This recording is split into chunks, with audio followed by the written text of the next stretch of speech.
Buti naalala ko. Alright, good morning po sa inyong lahat mga kababayan. Ako po ang inyong abang lingkod, Johnny the Bagger. At pag-usapan natin ngayon, ito hong concern ng ibang tao, no, kung nasaan daw po si FL Liza Marcos. Alright? Ayan, sabi nga ni Juliet, nasa Pinas na po noong March 10 pa po. I know, di ba? We know, di ba?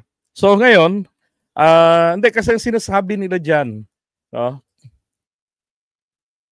Ito yung sinasabi na ito dati pinakikita ko to dati itong dati pang pictures noon March 10 ganyan. Yung mga yan pinakikita ko yan sa Girl Scout. Ito. March 12, yan.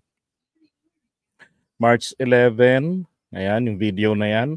Hindi po nila yan mapaniwalaan.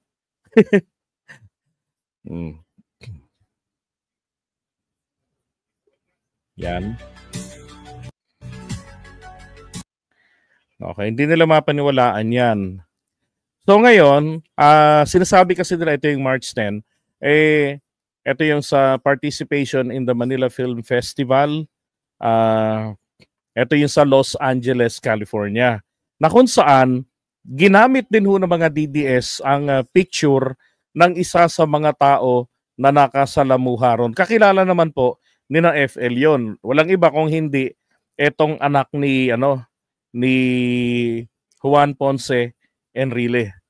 Okay, si Katrina. Parang dito si Katrina. Hindi. Okay, so eto naman po yung mga sumunod na mga eto ganun rin ito Manila Film Festival din yan. Mga late upload. Ito yung March 12, yung sa Girl Scout of the Philippines. Yan, sinasabi rin nila luma rin daw ito, edited rin daw ito kaya malaki yung space. Wala nang laman ang utak nila kung hindi, puro na lamang edited. Yan, edited rin daw. Okay, puro sa edited.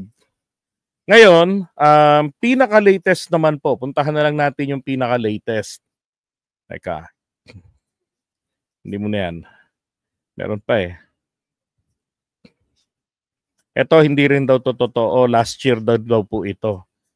Yung last year po nitong sa Coast Guard, ito yung nagkaroon ng pining sa kanya at yung naging auxiliary ng Philippine Coast Guard. Diba? Tapos ang taas nga ng ranggo niya doon.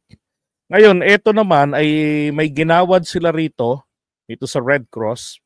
Kumbaga partnership ng Red Cross Philippines saka ng PS ng Philippine Coast Guard and then etong ilang units ng Starlink.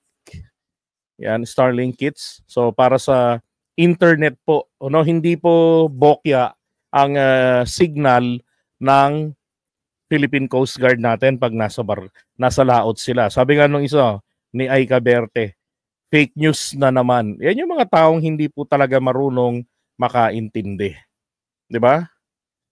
Sa dami ng tao diyan, sana may nag-post man lang ni isa na sinabi na luma yan, dati na yan, pecha na yan. Bakit? Hindi ba po pwede na kapag ka nagdaos na ng programa diyan ay babalikan uli? Hindi ho ba po pwede 'yun?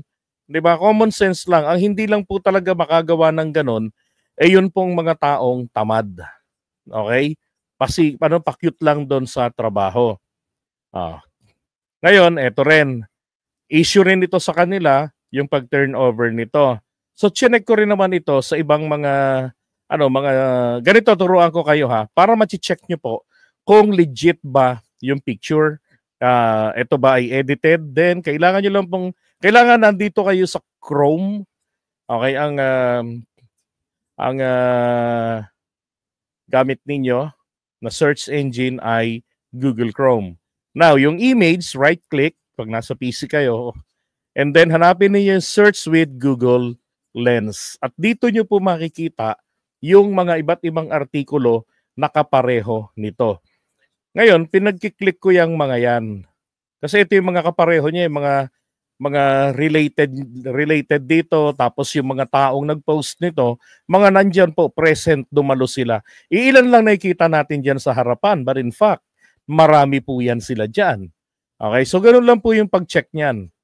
Kaya nga nalalaman ko kaagad kung peke yung pinopost ng mga DDS kasi nakikita natin kaagad yung original photo.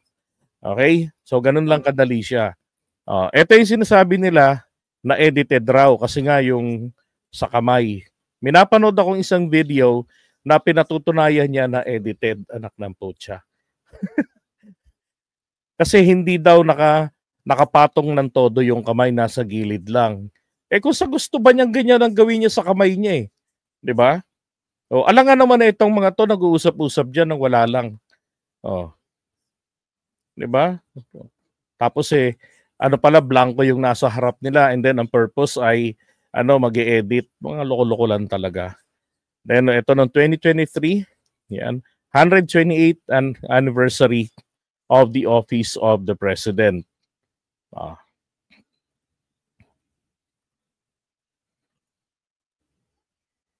Yan. Sa Kalayaan Grounds yan. Okay. And then, eto naman, nung linggo, 23rd, doon sa bahay ni na Imelda. Siyempre, absent ang lola nyo, si Amy. Okay. Diba? Ngayon, eto naman, ito po yung event na ito. Ako, si Mayor Rapeng ng Celda 14, kami po ay imbitado rito. Alright? Kagabi ho ang event na ito. Okay? Ngayon, ito po ay event, fashion show ito ni Avel Bacudio. Ito. Kaya ho, naandito si Avel Bacudio. Ito yung ginanap po dyan sa Pasig Esplanade. Or Esplanade. Yan. Sabi rito ng isa, kung totoo yan, bakit hindi video ang gawin nyo? Ha ha ha. Or magpa-presscon kayo para magkaalaman na. Kaya ho, ang sarap paglaruan itong mga DDS sa totoo lang eh. Ang sarap nilang paglaruan. Bakit? Ganyan lang laging laman ng utak nila. Si Abel ba mag-e-edit pa ba ng ganito? Yan post yan ni F. Elisa. Ito pa. Kagabi yan eh. Yung fashion na yan. Okay? So, dun sa mga nagsasabi na na edited, alam niyo, wala na ho talagang remedyo sa utak ng mga yan. Diba? Lahat na lang ng bagay sa kanila ay puro mga edit. Gawain po kasi nila. Diba? Na ultimo yung tao na o yung mga nagrarally, gagawin nila para makapambastos. I-edit nila yon.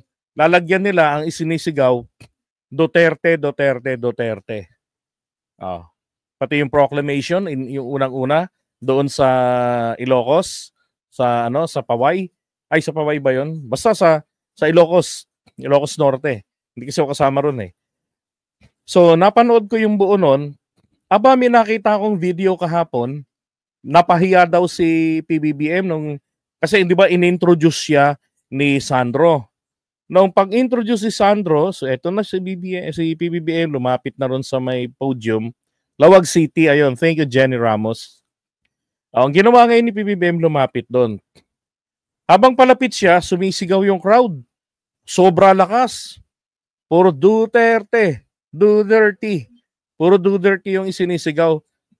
Sabi ng mga tao, alam nyo, halata talaga kayong mga tanga eh. Bakit? Halatang inedit eh. Diba?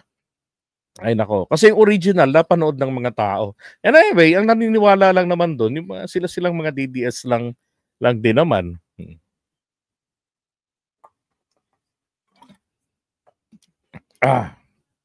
Energy. Okay, so iwanan natin ito muna. Okay, kasi mayroong nag-message sa akin na sabi niya, lagot ka kapag hindi nakauwi si FL, magkakaproblema ka. Paano ako magkakaproblema? Ako, ba't uuwi? Saan uuwi? Narito lang naman siya sa Pilipinas. Ayaw lang ka ako